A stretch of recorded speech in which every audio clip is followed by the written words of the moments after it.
Ei pessoal, sejam bem-vindos mais uma vez ao canal. Hoje a gente vai falar de uma aula sobre SLT. A gente faz antes ou depois da facu?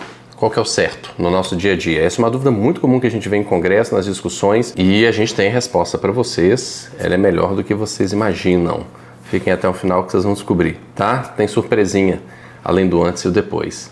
Se você gosta das aulas, curta, compartilhe, se inscreva no canal para a gente poder levar essa informação que a gente considera uma informação de qualidade, né? Sem viés aqui com relação à indústria, a gente não tem nenhum conflito de interesse nisso.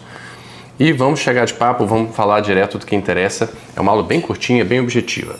Então, quando a gente tem um paciente que é um candidato a SLT, mas também tem uma catarata, então a gente não está falando aqui de um paciente, por exemplo, com glaucoma avançado, que esse não é um candidato para SLT. Então, o paciente está bem controlado, ou com glaucoma leve, ou com glaucoma moderado, sem ameaça à fixação central, você está considerando o SLT. Você deve fazer antes de operar ou depois de operar. Então, vamos lá. Existe literatura médica para isso.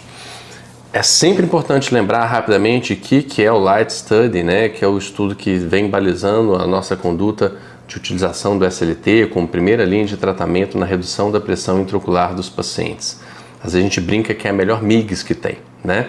Porque reduz igual a cirurgias minimamente invasivas, na maioria das cirurgias minimamente invasivas, tem um perfil de redução pressórica parecido, é o menos invasivo de todos, a gente faz ambulatorialmente, né? Com taxas de sucesso tão altas quanto as microcirurgias. Então, relembrando vocês, foi um estudo prospectivo de 6 anos, 323 pacientes foram para colírio, 329 para SLT. Qualidade de vida final desses pacientes foi parecida, mas as vantagens dos pacientes que fizeram SLT basicamente são: 70% desses pacientes conseguiram ficar livres de medicação, mesmo os pacientes que não responderam numa primeira aplicação de SLT, quando repetiram, tiveram taxas de sucesso também próximas de 70%.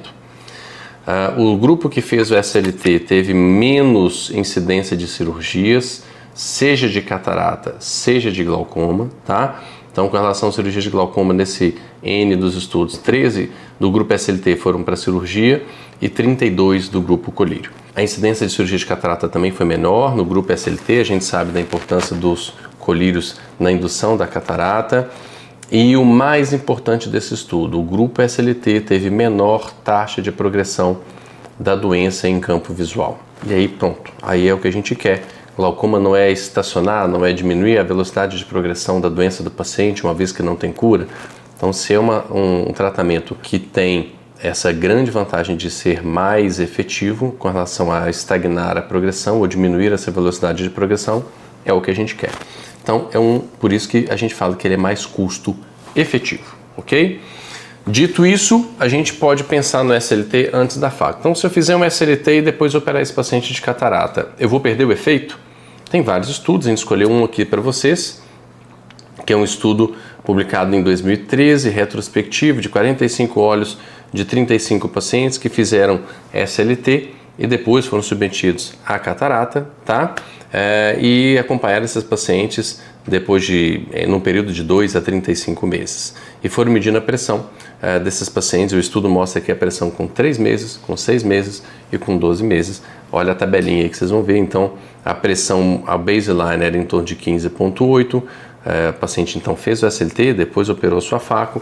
A pressão se manteve estável depois, ou seja, a facu ela não interferiu na resposta do SLT. Então você está autorizado a fazer o SLT, fazer uma facu depois, você não vai perder o efeito do SLT se você fizer nessa sequência. Você não precisa fazer facu depois do SLT, você pode fazer SLT depois a facu, ok?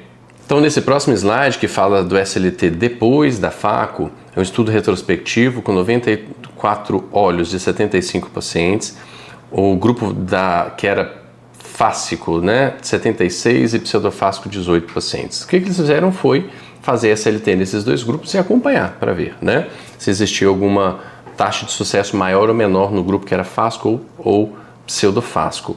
E eles evidenciaram que não. Olha só, no grupo fáscico, né, você tem uma redução pressórica de 27%, mais ou menos, ok?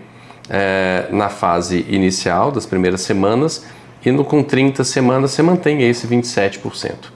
No grupo pseudofáscico, você vai ter uma resposta inicial nas primeiras 2 semanas um pouquinho menor, de 22%, mas depois de 30 meses, 25%.